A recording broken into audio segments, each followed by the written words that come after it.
महापरमहंसाय स्वादित चरण कमल चिन्ह मकरंदाय भक्तजन मानस निवासाय श्री रामचंद्राय नमः।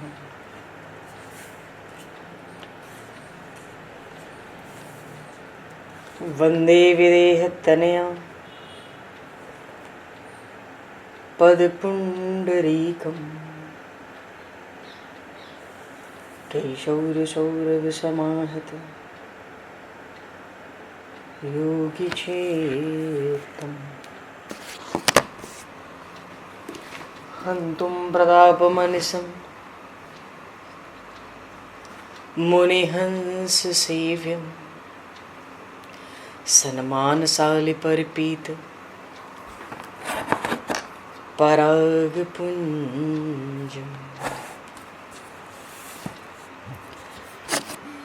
यत्र यत्र रघुनाथकीर्तनं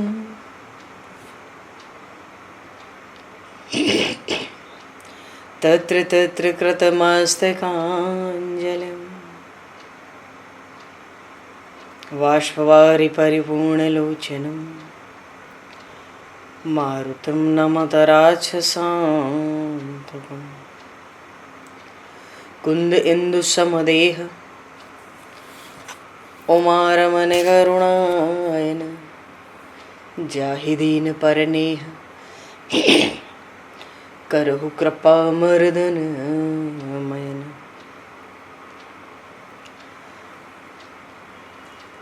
प्रहलाद नारद पराशर पुंडरीक व्यासे अम्बरीश शुक शौनक भीष्म दालभान रुक्मांगद अर्जुन वशिष्ठ विभीषणादीन एतानहं परम भागवतान् नमामि।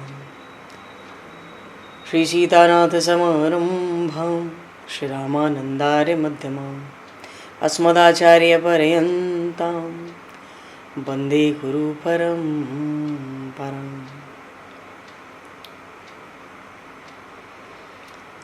वर्णानामर्थ संज्ञानां रसानां छन्दसामपि मंगलानां च कर्तारो वन्दे वाणी विनायकौ।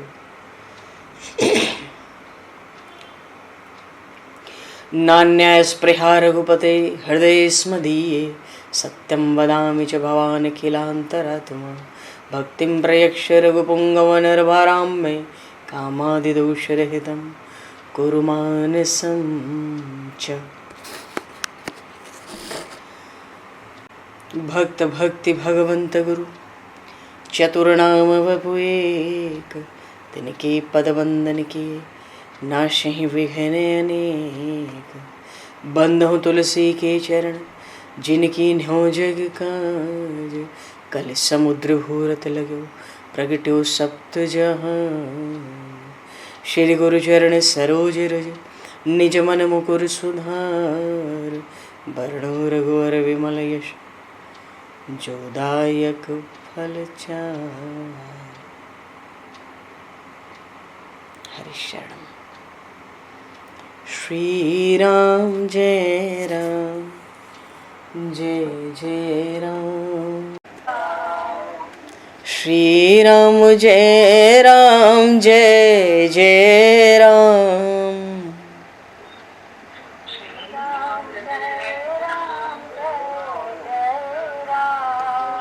श्री राम जय राम जय जय राम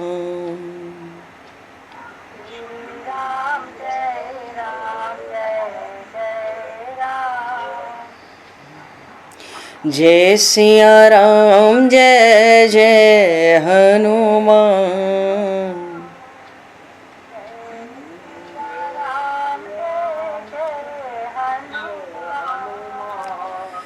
श्री गुरु रामानंद भगवान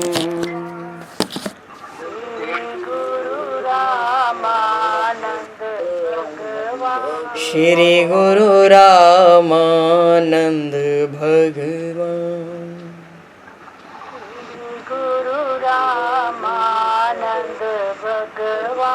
श्री राम जय राम जय जय राम। श्री राम जय जय राम। जय सिया राम जय जय सिया राम।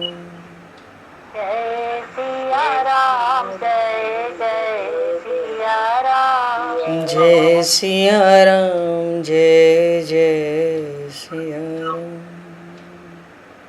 जय सिया राम जय जय सिया राम। बोली सियावर रामचंद्र भगवान की जय। संपूर्ण राम दरबार की जय। श्री अवध मिथिला धाम की जय। श्री बांके बिहारी लाल की जय। 84 कोस ब्रजमंडल धाम की जय। श्री रामचरितमानस जी महाराज की जय। श्रीमन्नाम महाराज की जय। श्री पंडरीनाथ भगवान की जय। कली पावन अवतार गोस्वामी तुलसीदास जी महाराज की जय। सब संतन की जय, सब भक्तन की जय, समस्त वैष्णवन की जय, समस्त पूर्वाचार्य चरणन की जय, समस्त संप्रदाचार्यन की जय। श्री सद्गुरुदेव भगवान की जय। गंगा मैया की जय, जमुना मैया की जय, सरजू मैया की जय, गौ माता की जय, तुलसी माता की जय, पृथ्वी माता की जय, एकाशी महारानी की जय।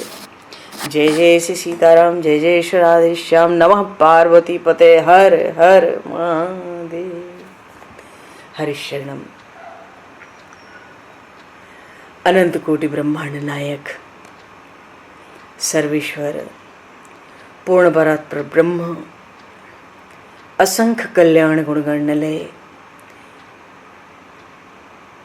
भक्तवांशा कल्पतरु शरणागत वत्सल भक्त वत्सल दीनबंधु दया सिंधु श्री कौशल्य आनंद वर्धन श्री दशरथ नंदन श्री जानकी कंठभूषण भगवान श्री सीताराम जी महाराज की असीम कृपा करुणा से श्री हनुमान जी महाराज की परम पावन भावमयी सन्निधि में महापुरुषों की भावमयी उपस्थिति में एवं आप सभी श्रद्धालु भक्त वैष्णवों की मंगल सन्निधि में मानव जीवन का सर्वोत्कृष्ट फल भगवत गुणगान भगवत कथा का आनंद हम सभी श्री राम कथा के माध्यम से प्राप्त करने जा रहे हैं। सर्वप्रथम आप सभी भक्त जनों के श्री चरणों में भगवत भाव से सादर वंदन सादर नमन। आप सभी को यथा योग्य जय सिया राम, जय जय श्री राधे हरि श्याम, जय श्री राम।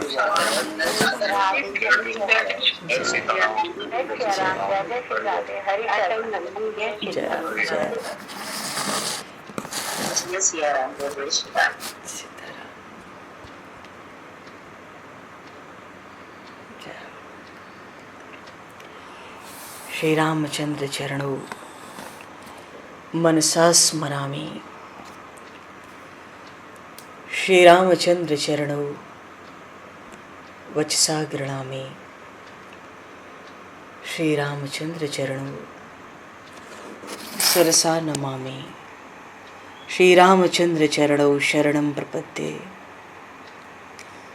माता रामो मत्पता रामचंद्रः, स्वामी रामो मत्सखा रामचंद्रः, सर्वस्वं मे रामचंद्रो दयालुर्, नान्यं जाने नैव जाने न जाने। मंगलम कौशलेन्द्रस्य महनीय गुणालये, चक्रवर्ती तनुजाय सार्वभौमाय मंगलम। रामं रामानुजं सीतां भरतं भरतानुजं, सुग्रीवं वायुसूनं च प्रणमामि पुनः पुनः। नमोस्तु रामाय सलक्ष्मणाय दिव्यै च तस्मै जनकात्मजाय। पूर्व प्रसंग। प्रभु श्री राम का पुष्पक दिव्य पुष्पक विमान अयोध्या के आकाश में आया और सब अवधवासियों ने, गणमान्यों ने उस पुष्पक विमान पर विराजे प्रभु श्री राम का दर्शन भी किया।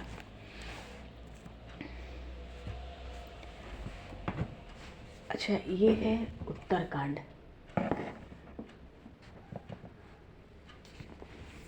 जैसे श्री रामचरितमानस में 7 कांड हुए,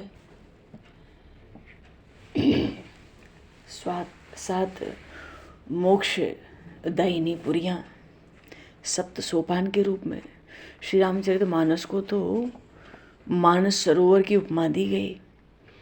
अब ये सरोवर है तो घाट होंगे, हाँ घाट हैं, 4 घाट हैं। कहीं भगवान शिव माता पार्वती को कथा सुनाते हैं, कहीं याज्ञवल्क जी कथा सुनाते हैं भरद्वाज जी को, तो कहीं काकभुसुंडी जी गरुड़ जी को भी कथा सुना रहे हैं।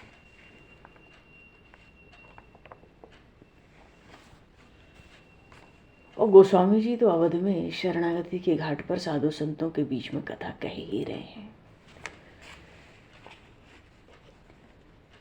तो ये 4 तो घाट हैं और 7 सोपान रामचरितमानस के, 7 सीढ़ियाँ हैं रामचरितमानस के इस मानस सरोवर में उतरने के लिए, डुबकी लगाने के लिए। तो जो 7वां सोपान है ये उत्तरकांड है। जैसे सप्तपुरियाँ होती हैं, अयोध्या, मथुरा, मायापुरी, हरिद्वार, काशी, कांची, ऐसे है ना। और अंत में जो सीढ़ी है ये है द्वारावती। द्वारिका भी तो धाम है ना प्रभु का, मोक्षदायिनी पुरी है द्वारिका। तो ये जो 7वां सोपान है श्री रामचरितमानस का, ये द्वारिका का ही स्वरूप है। कारण क्या है? देखो, ये तो उत्तरकांड है। भगवान श्री कृष्ण द्वारिका में बसे थे, और प्रभु द्वारिका में बसे तो भोग पुरंदर होके बसे ना, प्रभु द्वारिकाधीश हुए। यहाँ उत्तरकांड में भी प्रभु श्री राम राजा राम हुए, भोग पुरंदर भी कहलाए, और फिर भी भगवान राम हो या भगवान श्री कृष्ण हो, ये गुणातीत ही रहे। भोग पुरंदर होते हुए भी गुणातीत।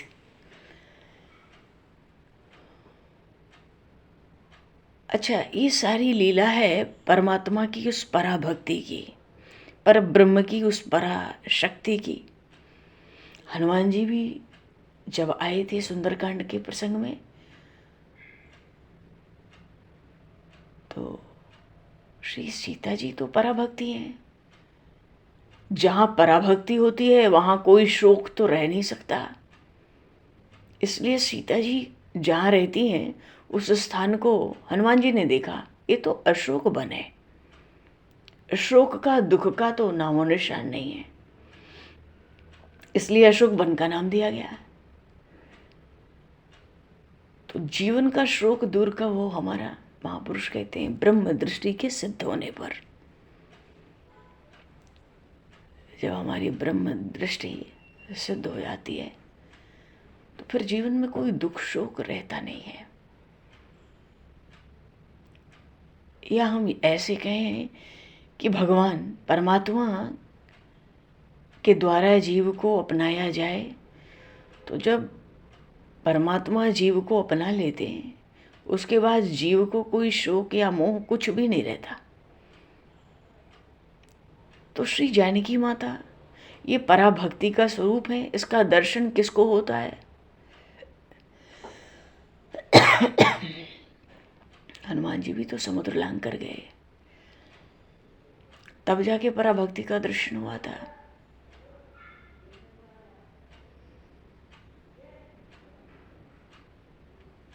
तो हनुमान जी को ये दिव्य शक्ति ब्रह्मचर्य और राम नाम के कारण ही तो प्राप्त हुई थी। पराभक्ति का दर्शन हुआ तभी लंका दहन भी हुआ था। लंका को उल्टा कर दें तो कालम, काल, लंका कालम, मानो सबको मारने वाले काल को भी हनुमान जी जला देते हैं, मार देते हैं। क्या काल मारा जा सकता है? मृत्यु क्या मारी जा सकती है? ये पराभक्ति, भगवान की पराभक्ति के दर्शन का फल हुआ श्री हनुमान जी महाराज को। उन्होंने काल को भी मार दिया। हनुमान जी महाराज का जीवन तो भक्तिमय है।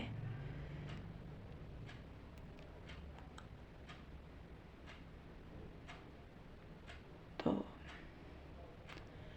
लंका कांड में तो काम राक्षस है, क्रोध राक्षस है, लोभ राक्षस है, मोह राक्षस है, सब राक्षस ही मरते हैं। लंका के बाद ही तो उत्तरकांड होगा। जब तक काम क्रोध लोभ मोह नहीं मरेंगे, विकार, ये राक्षस क्या है? हमारे जीवन के भीतर के विकार ही तो हैं। जब तक ये नहीं मरेंगे भक्ति होती नहीं। अंदर विकार हो बराबर भक्ति होती नहीं। भक्ति करने से, सतत भक्ति हो तो विकार का विनाश होता है, पर धीरे धीरे घटते हैं। विकार जो है ना भीतर बाहर, वो जड़ से जाते नहीं। काम क्रोध आदि जो विकार हैं वो अंतिम जन्म में भी रहते हैं, ये पक्की बात है। किसी का अंतिम जन्म हो और उसमें काम क्रोध के लक्षण दृष्टिगत न होते हो उस जीव में, ये संभव नहीं है। अंतिम जन्म तक काम क्रोध लगे रहते हैं, बहुत सूक्ष्म रूप में। और निरंतर जब भक्ति होती है तो विकार घटते जाते हैं। तो भक्ति बढ़ती है तो विकार वासना घटती है, धीरे धीरे विनाश होता है। तो संसार की आसक्ति कब छूटती है? महापुरुष कहते हैं भगवद स्वरूप में जब तक आसक्ति नहीं बढ़ाओगे, भगवान के स्वरूप में, तब तक संसार की आसक्ति नहीं छूटेगी, वासना भी नहीं मरेगी। तो वासना में 6 ही तो दोष हैं, काम क्रोध लोभ मोह मद मत्सर, सब अज्ञान से है। तो राम जी के पास 6 गुण है ना, उत्तरकांड का प्रसंग है, पर राम जी पे 6 गुण हैं, ऐश्वर्य वीर्य यश श्री ज्ञान वैराग्य।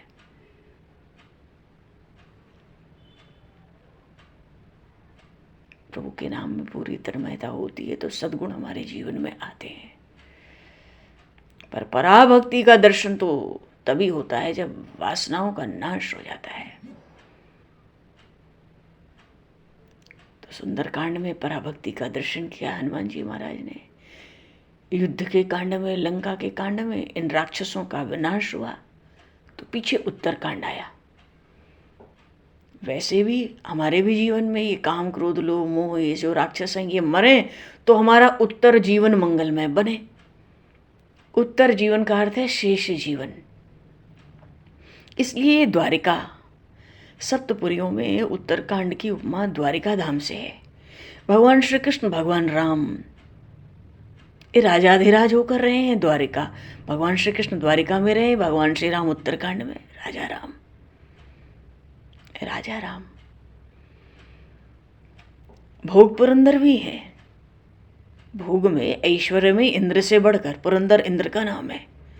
इस समय जो इंद्र है भोग पुरंदर, फिर भी गुणातीत, कैसी विलक्षणता है। तो जब राक्षस हमारे जीवन के भीतर के मरे तो शेष जीवन मंगलमय बने। तीर्थवा मोहार्णवम हत्वा काम क्रोधादि राक्षसान शांति सीता समायुक्त आत्मा रामो विराजते।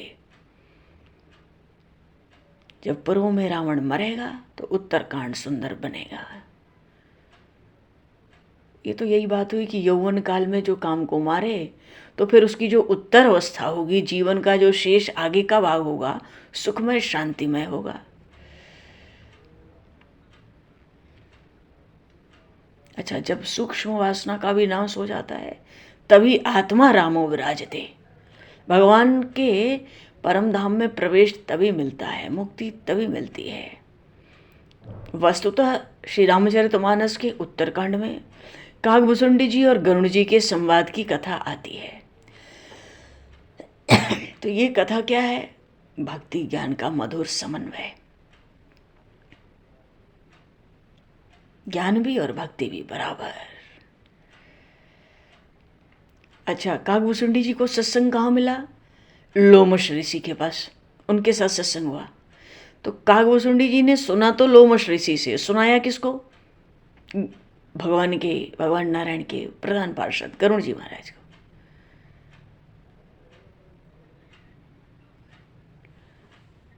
एक चीज इसमें और है कि जो ज्ञानी होते हैं वो ज्ञानी जन मानते हैं, ज्ञानी महापुरुष मानते हैं कि ब्रह्म निर्गुण निराकार है, जबकि भक्तजन उस ब्रह्म को सगुण साकार स्वरूप की, उसी ब्रह्म की सगुण साकार रूप में आराधना करते हैं। अब देखो, लोमश ऋषि तो निर्गुण ब्रह्म के उपासक हैं और कागभूषुंडी जी ईश्वर के सगुण स्वरूप के पक्षपाती हैं, प्रभु श्री राम के अनन्य भक्त हैं। तो ऐसे लोग मिलेंगे तो उनके बीच में निर्गुण सगुण के विषय का विवाद तो निश्चित है।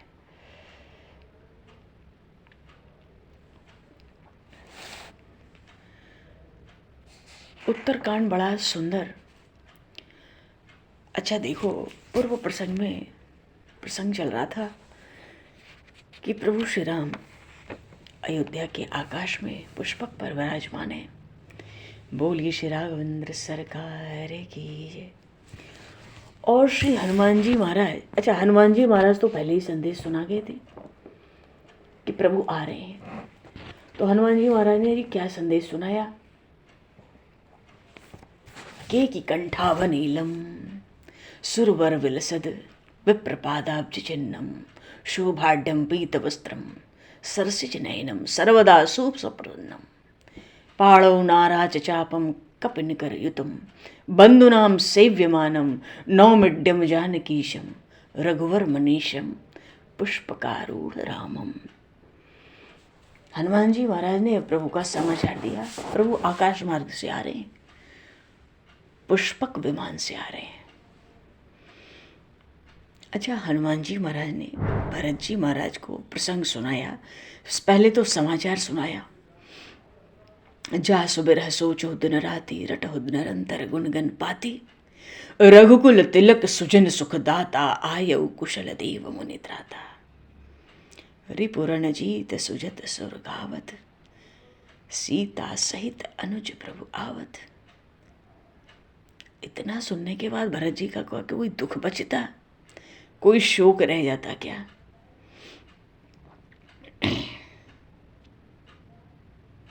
हनुमान जी ने परिचय भी दिया। आए तो ब्राह्मण वेश थे, ब्राह्मण वेश छोड़ा नहीं, पीछे छोड़ा भरत जी के आग्रह से। ब्राह्मण वेश से ही कहते हैं हनुमान जी, मारुत सुत मैं कपे हनुमाना। भरत जी ने भी तो पूछा था, को तुम तात कहाँ ते आए? कौनो भैया, कहाँ से आए?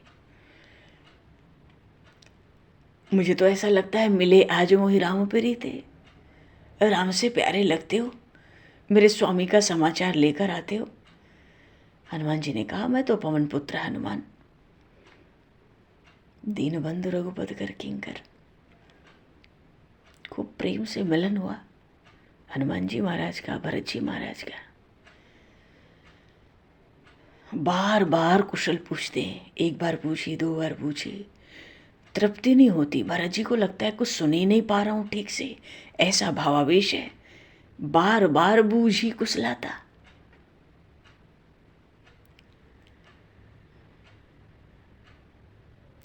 अच्छा, खूब आभार व्यक्त किया, प्रकट किया भरतलाल जी ने हनुमान जी के प्रति। क्या संदेश सुनाए हो, क्या दे सकता हूँ?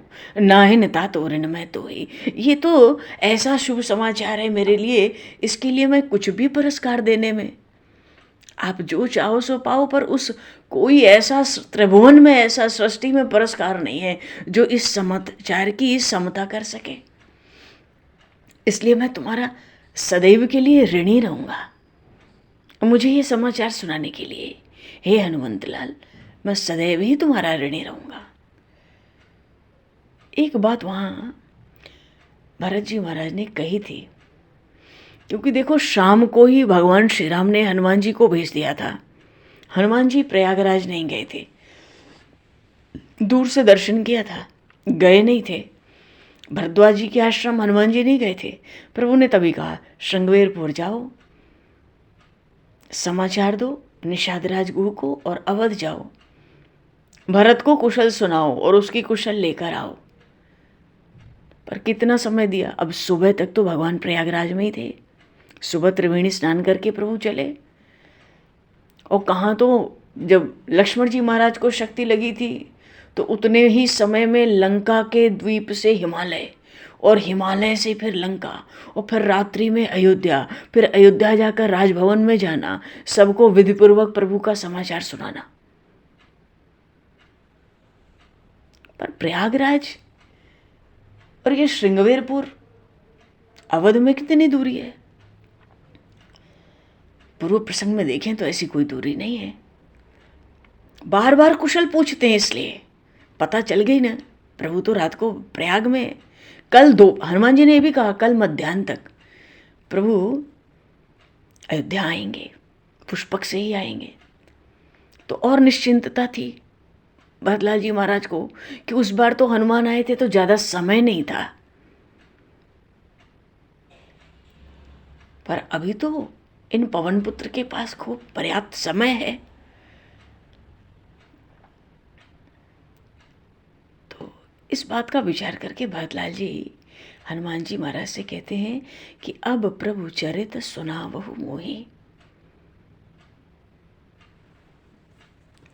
बार बार कहने लगे अब प्रभु चरित्र सुनावहु मोहि, मुझे मेरे प्रभु का चरित्र सुनाओ। अयोध्या के पास में ही नंदीग्राम में भरत जी का निवास था। हनुमान जी महाराज वहीं तो पहुंचे थे नंदीग्राम। भरत जी को देखा था तो बड़ा दुर्बल शरीर, अरे 14 वर्ष से उन्होंने अन्न ग्रहण किया ही नहीं था, और जो उनका परिधान था, हनुमान जी महाराज देख रहे हैं, उनके जो वस्त्र हैं श्री अंग पर राम जी जैसे हैं। वलकल पहने हुए थे भरत जी महाराज, माथे पर जटाओं का मुकुट था।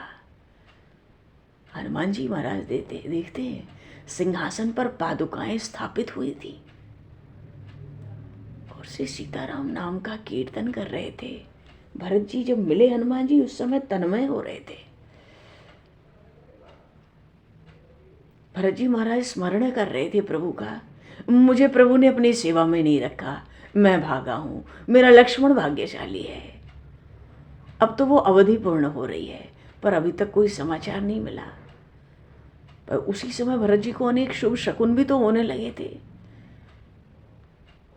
और उसी समय हनुमान जी तपस्वी ब्रह्मचारी के वेश में, ब्राह्मण वेश में पहुंचे थे।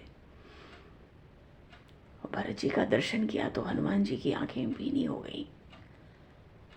अरे श्री भरत तो श्री राम प्रेम की मूर्ति हैं। अच्छा, हनुमान जी महाराज ने आज देखा नंदीग्राम में कि वियोग में श्री रघुनाथ जी की सेवा या श्री रघुनाथ का स्मरण किस रीति से करना चाहिए, इसका आदर्श भरत जी ने संसार को बतलाया है। हनुमान जी महाराज भी बार बार श्री भरतलाल का वंदन करते हैं। जब बार बार वंदन करते उसी समय भरत जी ने पूछा था आप कौन हो। तो हनुमान जी भी बड़े प्रेम से कहते हैं जिस राम जी का आप सतत ध्यान करते हो ना, उन्हीं का दूत आपको प्रणाम करता है। जासु बिरह सोचहु दिन राति, रटहु निरंतर गुणगन पाती। रिपुरन जीत सुजस सुरगावत, सीता अनुज सहित प्रभु आवत। पर भरत जी महाराज को इतना सुन के इतने में संतोष थोड़ा ही होता है। चरित्र तो भरत जी ने खूब सुना है। मेघनाथ के वध के पूर्व का चरित्र तो सुना है सबने अवध में, पर उसके बाद अच्छा ऐसा नहीं है कि प्रभु आ रहे हैं इसलिए हनुमान जी महाराज से भरत जी प्रभु श्री राम का चरित्र सुन रहे हैं, ये बात नहीं है। बार बार कहते हैं अब प्रभु चरित्र सुनावहु मोहि। अभी तो समाचार सुनाया ना कि रावण को मार के आ रहे हैं, लक्ष्मण साथ में है, माता साथ में है। समाचार नहीं सुनना, हनुमान चरित्र सुनाओ।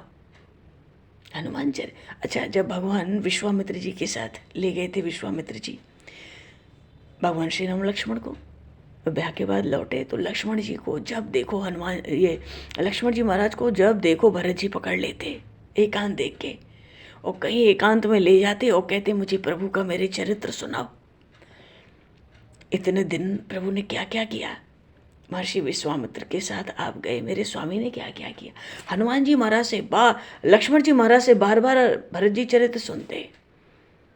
मार्ग में श्रृंगवेरपुर गए तो देखो निषादरा से प्रभु श्री राम का चरित्र सुना। उनको समाचार नहीं सुनना है, समाचार तो सुन लिया, उतने से तृप्ति नहीं होती।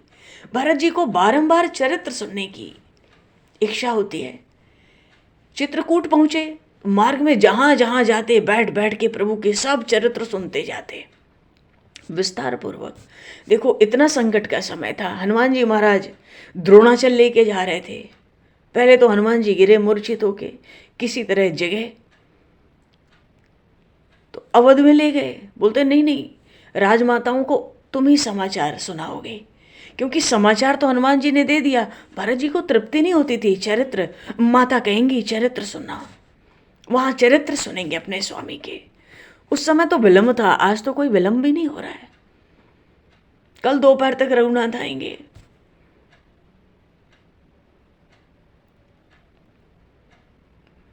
अब प्रभु चरित्र सुना बहु मोही। हनुमान जी महाराज संक्षेप में सब कथा सुनाते हैं, सुनाना पड़ा। लेकिन अच्छा, भरत जी महाराज की बड़ी कृपा है। कृपा यह है कि जब चरित्र सुनते हैं, कल ये प्रसंग थोड़ा आगे बढ़ गया, ध्यान नहीं गया। अब प्रभु चरित्र सुना बहु मोही।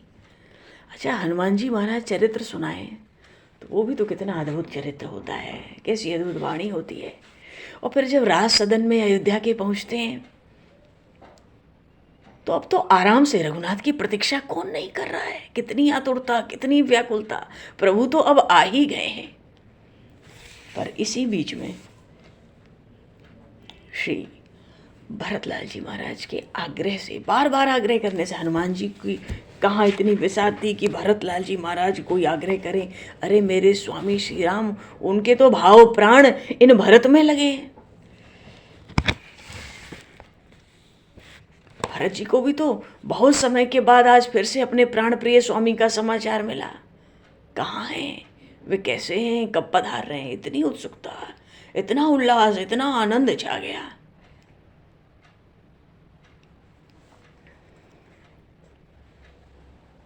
तो भरत जी ने जो श्वेत छत्र था ना सिंहासन के ऊपर नंदीग्राम में, स्वयं ही स्वच्छ कर लिया, सजा भी लिया। हनुमान जी ने सोचा ये छत्र क्यों सजा रहे हैं। रात्रि का समय था जब हनुमान जी पहुंचे थे अयोध्या। अच्छा, इसके पहले आए थे तब भी रात्रि थी। खूब सजा लिया उस छत्र को।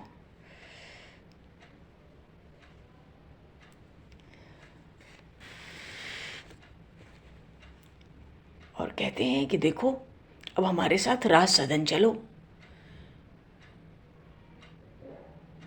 तो सबको तो समाचार इतनी तेज मिलता था,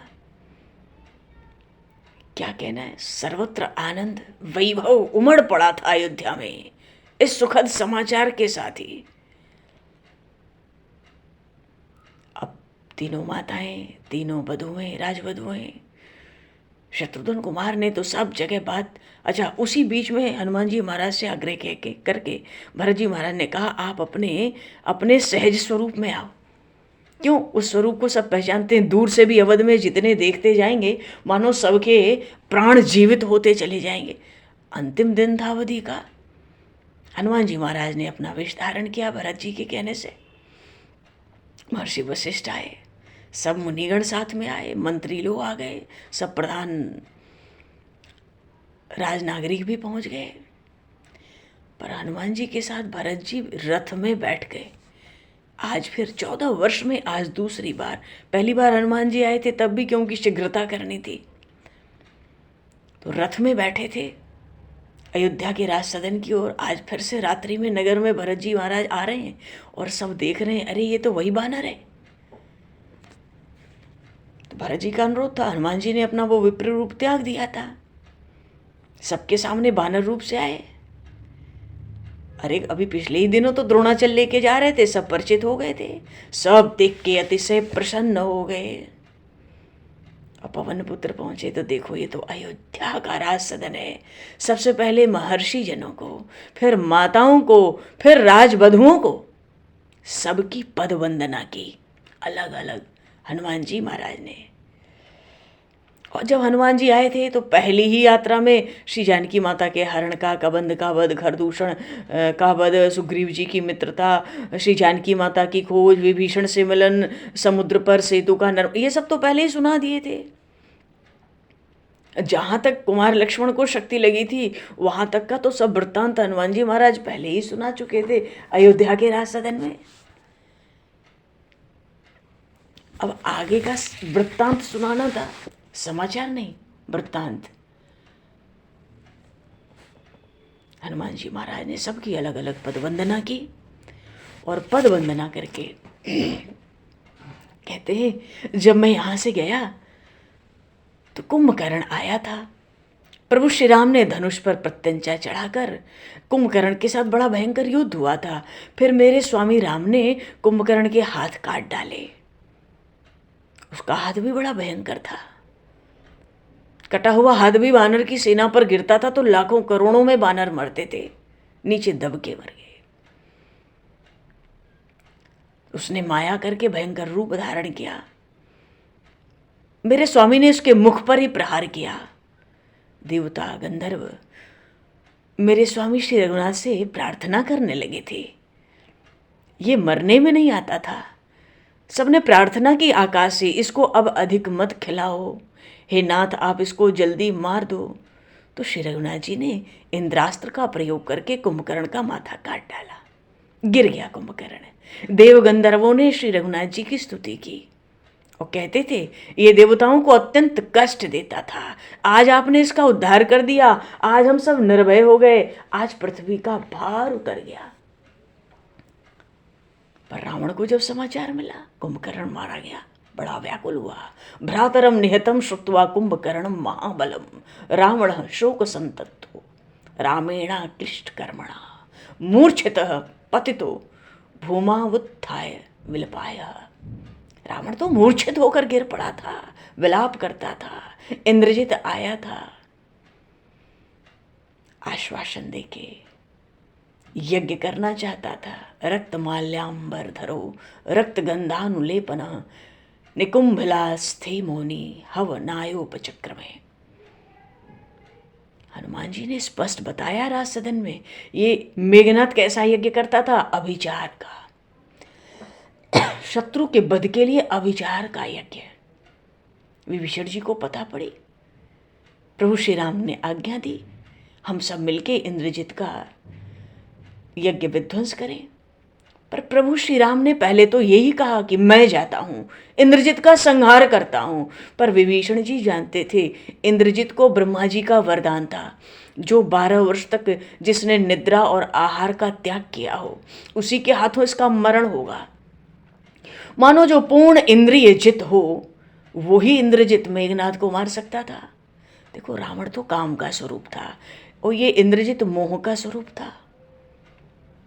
पहले मोह मरता है ना, तब काम मरता है। जब तक मोह है तब तक काम जीवित रहता है। काम को मारना बहुत कठिन नहीं है, पर मोह को मारना अत्यंत कठिन है। 12 वर्ष जिसने अन्न का त्याग किया हो, आहार का त्याग किया हो, निद्रा का त्याग किया हो, वही मोह को मार सकता है। तो लक्ष्मण जी महाराज तो वन पधारने के बाद कभी सोए नहीं। प्रभु श्री राम तो शयन करते थे। हनुमान जी महाराज अयोध्या के राज सदन में चरित्र सुना रहे हैं प्रभु का। लक्ष्मण जी महाराज राम जी की सेवा में जगते रहते थे। उस समय विभीषण जी ने मेरे राम जी से कहा था लक्ष्मणस्तु अयोध्याया निर्गम्याया त्वया सह तदादि निद्रा आहारादिन जानाति रघुत्तम। लक्ष्मण जी उसे मार सकेंगे, कोई दूसरा उसे मार नहीं सकेगा। तो श्री रघुनाथ जी ने आज्ञा की लक्ष्मण तुम इंद्रजित को मारो। कुमार लक्ष्मण ने प्रभु का वंदन किया, प्रस्थान किए, राक्षसों का विनाश किया। इंद्रजित का यज्ञ भी छिन्न भिन्न, क्योंकि इस मेघनाथ से ही लखनलाल को शक्ति लगी थी। सब अयोध्या में बड़े व्याकुल थे, हमें ठीक से सुनाओ ये इंद्रजित कैसे मारा गया, शक्ति के बाद क्या हुआ युद्ध की भूमि में। हनुमान जी कहते हैं उसका यज्ञ छिन्न भिन्न हुआ, बड़ा क्रोध किया, धनुष बाण लेके कुमार लक्ष्मण के साथ युद्ध करने निकला। भयंकर युद्ध हुआ, लक्ष्मण जी के रोम रोम पर उसने बाण मारे थे। अरे वाल्मीकि रामायण में तो ऐसा वर्णन आया था कि अनेक बाणों के लगने पर भी लक्ष्मण जी महाराज तनिक भी पीड़ा का अनुभव उनको नहीं होता था। व्रणानि संति देहे में पीड़ाम जानाति राघवः। बाण लगते हैं लक्ष्मण जी को और पीड़ा होती है राम जी को। भक्त और भगवान इस प्रकार एक ही होते हैं। इंद्रजित महान वीर था, उसने लक्ष्मण जी महाराज को अतिशय बाण मारे थे। मानो लक्ष्मण जी का संपूर्ण शरीर बाणमय कर दिया था। एक बार उसने बहुत रुधिर निकलने लगा था, रक्त। उस समय सुग्रीव जी ने ये हनुमान जी सुना रहे हैं, उस समय सुग्रीव जी ने लक्ष्मण जी से कहा, आपको बहुत परिश्रम हो गया है। तब लक्ष्मण जी ने कहा, मुझे तनिक भी पीड़ा नहीं होती। बाण मेरे शरीर में लगे तो हैं, परंतु इनकी पीड़ा मुझे नहीं होती। अजी लक्ष्मण जी महाराज के रोम रोम में से श्री राम की ध्वनि निकलती थी। इसलिए अनेक बाण लगने पर भी श्री लक्ष्मण जी महाराज को उसकी पीड़ा का अनुभव नहीं होता था। तो कदाचित उस पीड़ा का कुछ अनुभव भी होता हो तो संभवतः राम जी को होता हो। राम जी के हृदय में तो लक्ष्मण जी हैं। हनुमान जी कहते हैं, लक्ष्मण जी का और इंद्रजित का भयंकर युद्ध हुआ। लक्ष्मण जी ने उस मेघनाथ का हाथ काट डाला और लक्ष्मण जी ने प्रतिज्ञा की। कैसे मारा? इंद्रजित मरा कैसे? प्रतिज्ञा की। क्या प्रतिज्ञा की? धर्मात्मा सत्य संदस्य रामो दाशरथिर यदि त्रैलोक्यम अप्रतिद्वंद्वस्तेदेनम जय रावणिम। यदि श्री राम धर्मिष्ठ हैं, यदि श्री राम एक पत्नी व्रत का पालन करने वाले हैं और यदि ये सिद्धांत सत्य है तो ये बाण इंद्रजित का मस्तक काट दे। ऐसा संकल्प करते हुए लक्ष्मण जी महाराज ने अपने धनुष पर बाण चढ़ाया था उस इंद्रजित को मारने के लिए। लक्ष्मण जी महाराज ने दिव्य बाण चढ़ाया और प्रभु का स्मरण किया, प्रभु के प्रताप का, प्रतिज्ञा करके, प्रभु के धर्म की प्रतिज्ञा करके बाण छोड़ा। इंद्रजित का मस्तक कट गया, वो गिर पड़ा। लक्ष्मण जी की जय जयकार हुई, देव गंधर्वों ने पुष्टि की। राज सदन में सबको अतिशय आनंद हुआ इस समाचार को सुनकर। अच्छा, हनुमान जी महाराज ने तो मेघनाथ का मस्तक दिखाया था प्रभु राम को। उसी समय हनुमान जी कहते हैं, मेरे प्रभु ने लक्ष्मण जी का आलिंगन किया और कहते थे, मेरे लक्ष्मण ने इंद्रजित को मारा है। इंद्रजित मर गया, मानो रावण भी अब मरा जैसा ही है। अब रावण को मारना बहुत कठिन नहीं है, इंद्रजित को मारना ही बहुत कठिन था। इंद्रजित रावण की अपेक्षा भी प्रबल था। राम जी ने उस समय लक्ष्मण जी की अत्यंत प्रशंसा की थी और उसी समय इंद्रजित का मस्तक लेने उसकी पत्नी सुलोचना वहां आई। उसके विलाप से मेरे स्वामी श्री राम का हृदय पिघल गया। मेरे स्वामी तो बड़े दयालु हैं। उन्होंने सुलोचना से कहा था, कृपया तव भर्तारम करो मृत्य सजीवितम। तुम कहो तो तुम्हारे पति को मैं जीवित कर दूं, उसको 1000 वर्ष की आयु दे दूं। मेरे स्वामी श्री राम इंद्रजित को जीवित करने को तैयार हो गए। सुलोचना ने ना कर दी। वो कहती थी, मेरे पति युद्ध करते करते मरे हैं, इसलिए उन्हें वीर गति की प्राप्ति हुई है। आप इन्हें जीवित करेंगे तो उलाहना भी तो दे सकते हैं। वो सुलोचना सती हुई और फिर क्या था? बचा था रावण। रावण के साथ भगवान श्री राम का रावण के साथ भयंकर युद्ध हुआ। उस युद्ध का वर्णन कौन कर सकता है? आकाश में देवता और ऋषि भी इस युद्ध को देखने आते थे। रावण ने अनेक प्रकार की माया की, पर मेरे स्वामी श्री रघुनाथ जी रावण की माया को छिन्न भिन्न कर देते थे। मूर्धानो रावणस्याथ बहवो रुद्रोक्षताः गगनात् पतन्ति स्म तालादेव फलाने ही। राम जी तो बराबर बारंबार बाण छोड़ते थे। जैसे वृक्ष पर से फल गिरते हैं, ऐसे ही रावण के मस्तक कट कट कर नीचे गिर पड़ते थे, पर पुनः नए मस्तक निकल आते थे। रावण को ब्रह्मा जी का वरदान था, इस कारण वो मरता नहीं था। युद्ध बड़ा भयंकर हुआ। उसी समय विभीषण जी ने रघुनाथ जी से कहा, इसकी नाभि में अमृत है, नाभि कुंड पीयूष बस जाके, नाथ जियत रावण बल ताके। इसलिए रावण मरता नहीं है। प्रभु नाभि के अमृत को आग्नेय अस्त्र से सुखा डालिए, फिर ये मरेगा। वरदान के प्रभाव से इसके मस्तक अनेक बार कट जाने पर भी फिर आ जाते हैं। नाभि का अमृत सूख जाएगा तो फिर इसके मस्तक उत्पन्न नहीं होंगे। हनुमान जी कहते हैं, मेरे स्वामी श्री राम ने आग्नेय अस्त्र का प्रयोग किया। पावकास्त्रेण संयुज्य नाभिम विव्याध रक्षसः। नाभि में आग्नेय अस्त्र का प्रहार किया प्रभु ने, रावण के मस्तक और भुजाओं को काट डाला। मस्तक कट जाने से रावण का तेज चला गया, उसके विनाश का काल आ गया था। केवल एक मस्तक और 2 हाथ उसके शेष रह गए थे। उस समय इंद्र के सारथी मातली ने मेरे स्वामी श्री रघुनाथ से कहा था, प्रभु इसके मस्तक के ऊपर प्रहार मत कीजिए, इससे ये नहीं मरेगा। इसके हृदय पे प्रहार किए। तो जल्दी ही प्रभु ने ब्रह्मास्त्र का प्रयोग करके रावण के मर्म स्थल को बिंद डाला।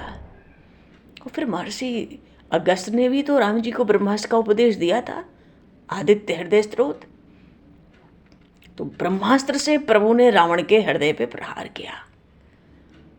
जैसे ही मर्म स्थान पर प्रहार हुआ, रावण गिर पड़ा, मर गया। विभेद हृदयम तूर्णम रावणस्य महात्मनः रावणस्या हरत प्राणान विवेश धरणी तले। रावण जब धरातल पर गिरा, उस समय देवता अत्यंत प्रसन्न हुए। देवताओं और गंधर्वों ने जय जयकार की, सियावर रामचंद्र की जय। पर रावण के शरीर से निकला हुआ तेज प्रभु श्री राम के चरणों में लीन हो गया। पश्यत्सु सर्वभूतेषु मामेव प्रविष्टान्वान। रावण राम जी के चरणों में लीन हो गया। सबके आश्चर्य का ठिकाना नहीं रहा। उस समय अयोध्या के राज सदन में रावण को दिव्य गति प्राप्त हुई। देवताओं को भी आश्चर्य हुआ, ये तो बड़ा दुष्ट था, पापी था। उस पर भी बड़े बड़े योगियों को मिलने वाली गति इसको प्राप्त हुई। देवर्षि नारद ने सबको समझाया, इसका एक यही कारण है कि भले ही वो बैर भाव हो, राम जी का ध्यान तो करता था। किसी भी निमित्त से जीव ईश्वर के साथ संबंध रखे, ईश्वर का ध्यान करे तो उसका कल्याण ही होता है। प्रभु का जो प्रेम से ध्यान करे, उसका कल्याण होने में फिर क्या आश्चर्य है। पापिष्ठ हो वा दुरात्मा परधन परदारेषु सक्तो यदि स्यात्। अरे बड़ा सद्यो रामस्य विष्णु सुरवर विनुतम या तो वैकुंठ माध्यम। रावण बैर से ही ध्यान करता था, पर देखो बैर भाव से परमात्मा का ही चिंतन करता था ना। प्रभु का चिंतन करते करते प्राण त्याग करने वाला प्रभु में लीन हो जाता है। भले चिंतन वो किसी भाव से करे। क्यों, भागवत में भी तो कथा आई थी ना, भगवान का चिंतन निष्काम भाव से करने वाली जो गोपियां थी वो भगवन्मय हो गई थी। शिशुपाल क्रोध से भगवान का चिंतन करता था, भगवन्मय बन गया। काम भाव से, वैर द्वेष भाव से, भय के भाव से या शुद्ध भाव से, किसी भी भाव से मनुष्य को परमात्मा में अपने मन को संपूर्ण रूप से जोड़ना ही चाहिए। किसी भी प्रकार से भगवान में जीव की तन्मयता होनी ही चाहिए। रावण को, हनुमान जी कहते हैं, रावण को सदगति प्राप्त हुई। और जब रावण की मृत्यु हुई, रावण की स्त्रियां रोने लगी, विभीषण दुखी हुए। लक्ष्मण जी ने विभीषण को वहां उपदेश दिया, आज्ञा दी, अंतिम संस्कार करो। विभीषण ने अंतिम संस्कार किया। विभीषण ने प्रार्थना की प्रभु से, आप लंका पधारो। राम जी ने कहा, मेरा नियम है, मैं 14 वर्ष किसी ग्राम में प्रवेश नहीं करूंगा, मैं तो बाहर वन में ही रहता हूं, मेरी मां की आज्ञा है। उस समय माता कैकेयी की उन्माद की स्थिति का कोई वर्णन नहीं कर सकता। इस शब्द को सुनते ही मेरी माँ की आज्ञा है 14 वर्ष वन में ही रहूंगा। यदि मैं ग्राम में नगर में प्रवेश करूंगा तो मेरा वनवास की जो प्रतिज्ञा है वो भंग होगी। लक्ष्मण तुम्हारे साथ है विभीषण। प्रभु ने आज्ञा दी।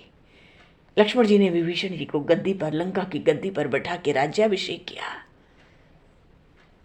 लंका का राज्य मिला, प्रभु ने ग्रहण नहीं किया। विभीषण को लंका का राज्य मेरे स्वामी ने दिया। तो लंका में अतिशय संपत्ति लंका में छोड़ दी, उसमें से कुछ भी प्रभु अयोध्या लेकर नहीं आ रहे। विभीषण जब लंका का राज्य मिला, हनुमान जी कहते विभीषण दौड़ते हुए प्रभु के चरणों में गिर पड़े, प्रभु का वंदन किए। प्रभु को अत्यंत आनंद हुआ। कहते थे यहाँ सब कुछ आपके चरणों में ही अर्पित है, ये लंका आपकी है स्वामी। प्रभु ने कहा देखो ये सब कुछ मेरा ही है, पर मैंने तुमको दिया। तुम्हें कुछ सेवा करनी हो तो इन वानरों का सम्मान कर लो। अब विभीषण जी ने वानरों को बड़े वस्त्र आभूषण दिए। विभीषण जी की आज्ञा से श्री जानकी माता का मांगलिक स्नान हुआ, सुंदर श्रृंगार हुआ, पालकी में विराजी, धीरे धीरे पधारी। अब वानरों में तो दर्शन की बड़ी इच्छा थी। माता जी कैसी हैं, हमें दर्शन की इच्छा है, पर वहां तो धक्का मुक्की होने लगी। पालकी के साथ सेवक थे, हटो हटो हटो, सबको हटाने लगे, भगाने लगे। वानर निराश हो गए। अरे हमने श्री जानकी माता के लिए प्राणों तक का त्याग किया है और ये हमें दर्शन करने नहीं देते। प्रभु ने देखा ये सब प्रेम से श्री सीता जी के दर्शन करने को अत्यंत आतुर हैं। ठीक है, श्री जानकी को पैदल ले आओ, यही उचित है। पादचारेण सायातु जानकी मम सन्नधम। पालकी से उतर के श्री सीता जी पैदल पैदल, बानर भालू सब श्री सीता मां की जय जयकार करने लगे, वंदन करने लगे। पर जब माता जी पधारी, प्रभु ने थोड़ी लीला की। हनुमान जी महाराज मौन हो गए कुछ क्षण को और कहने लगे, माता ने लक्ष्मण जी से कहा, लक्ष्मण शीघ्र ही अग्नि प्रकट करो।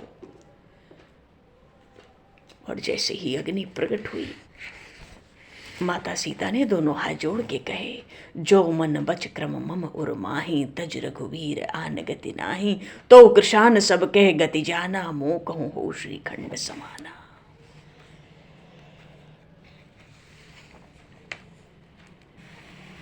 जानकी माता कहती थी, श्री राम जी के अतिरिक्त अन्य किसी का यदि मैंने कभी स्मरण किया हो,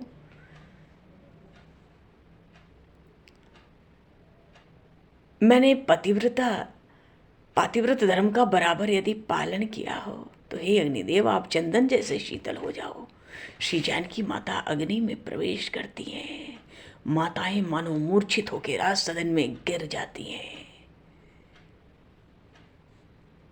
पर तुरंत चेतना आती है। सेविकाएं लगी हैं, अरे ये तो चरित्र सुनाया जा रहा है। बानर भालू दुखी हुए, अरे श्री सीता जी के लिए राम जी ने इतना विशाल युद्ध किया, अब राम जी ऐसा क्यों करते? साक्षात अग्नि नारायण श्री जानकी जी को लेकर बाहर आए। ऐशा ते राम वैदेही पापमस्याम न विद्यते। श्री सीता जी महान पतिव्रता है।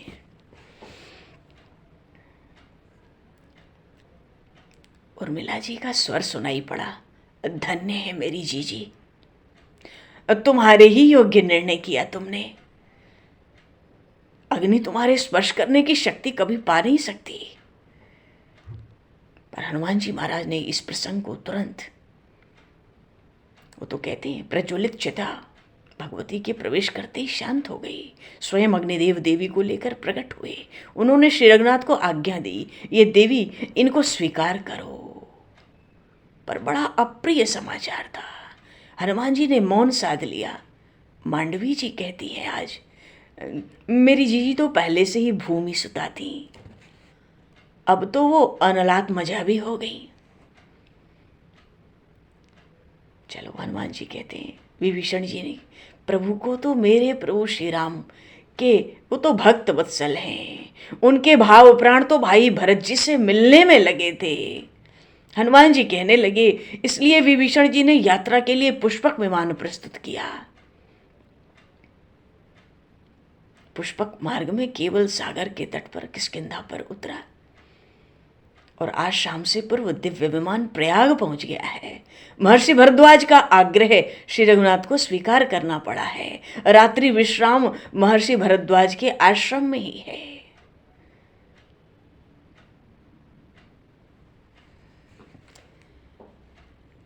महर्षि वशिष्ठ कहते हैं, उचित निर्णय है। किसी को कुछ कहने का अवसर मिले, इससे पहले ही महर्षि वशिष्ठ ने कहा, वत्स रामभद्र को उत्तम मुहूर्त में ही यहाँ आना चाहिए। अब हम सब नंदीग्राम में कल उनका प्रथम स्वागत करेंगे। हनुमान जी ने कहा, भगवान अब आप मुझे अनुमति दें। महर्षि से, माताओं से, कुमार भरत, कुमार शत्रुघ्न से, राजवधुओं से सबकी अलग अलग चरण वंदना करके हनुमान जी महाराज प्रयाण करते हैं। क्यों? हनुमान जी कह के गए, प्रभु ने मुझे लौटने का आदेश दिया है, तो विदा तो लेनी है। कईयों के मन में तो उस समय राज सदन में आया कि ये जो बानर है ये इतना भारी पर्वत पिछली बार उठा ले गया, तो हम लोग अनुरोध करें कुछ एक, तो क्या ये हमें भी प्रयाग ना ले जाए? बाहर के जो नागरिक थे वो राज सदन से जब हनुमान जी निकले, इतनी उत्सुकता, इतना आनंद, इतना उल्लास, इससे अगर हम अनुरोध करें तो ये हमें प्रयाग ले चले, हम वहीं से स्वागत करते हुए अपने श्री रघुनाथ को ले आवें। हनुमान जी के जाते हुए महर्षि वशिष्ठ भरत जी के साथ, सुमंत्र जी के साथ मंत्रणा करने लगे। नंदीग्राम कौन कौन जाएगा, कैसे कैसे स्वागत श्री रघुनाथ का संपन्न होगा। और इधर उर्मिला जी कहती हैं, हम राज सदन में ही अपने जीजी का स्वागत करेंगी। स्वयं प्रस्ताव रखा। जो प्रबंधक थे सबका संकोच दूर हो गया। और फिर राजकुल की वधुओं को नंदीग्राम ले जाना उचित तो था नहीं, और माताओं को तो जाना ही था। तो माताएं गईं, मुनिमंडल गया, मंत्रीगण गए, प्रजा के जो प्रधान पुरुष थे वो गए, सबका क्रम निश्चित हुआ। और अयोध्या के राज सदन के भीतर उर्मिला जी ने श्री जानकी माता के स्वागत में राज सदन को भव्य बोले सियावर रामचंद्र भगवान की जय। देखो जी, प्रभु श्री राम तो आ ही गए हैं पुष्पक से, पर ये प्रसंग कल थोड़ा सा रहता था, बैठते स्मरण हो गया। बोले श्री हनुमान जी महाराज की जय। आगे का प्रसंग भरत मिलाप का प्रसंग, प्रभु पुष्पक से अयोध्या के धराधाम पर प्रभु का प्रागट्य होगा। ये प्रागट्य से कम नहीं है, ये अवसर भी। बोलिए श्री भक्तवत्सल भगवान की जय, सियावर रामचंद्र की जय। भगवान समय को दृष्टिगत करते हुए, बहुत समय हुआ जी, तो समय को दृष्टिगत करते हुए प्रभु का नाम 2 पल, बस 1-2 पल में, फिर वाणी को विराम। सीताराम जय सीताराम, सीताराम जय सीताराम, सीताराम जय सीताराम, सीताराम जय सीताराम, सीताराम जय सीताराम, सीताराम जय सीताराम, सीताराम जय सीताराम, सीताराम जय सीताराम, सीताराम जय सीताराम, सीताराम जय सीताराम, जय सीताराम, सीताराम जय सीताराम। भगवान समय को दृष्टिगत करते हुए, सीताराम हनुमान करते हुए वाणी को विराम। वाक्य पुष्पांजलि प्रभु के श्री चरणों में सादर समर्पित। आप सभी को भी यथायोग्य जय सिया राम, जय जय श्री राधे राधे, जय श्री जय गुरु महाराज, जय भगवान, जय श्री बोलिए हरिओम हरिओम हरिओम। जय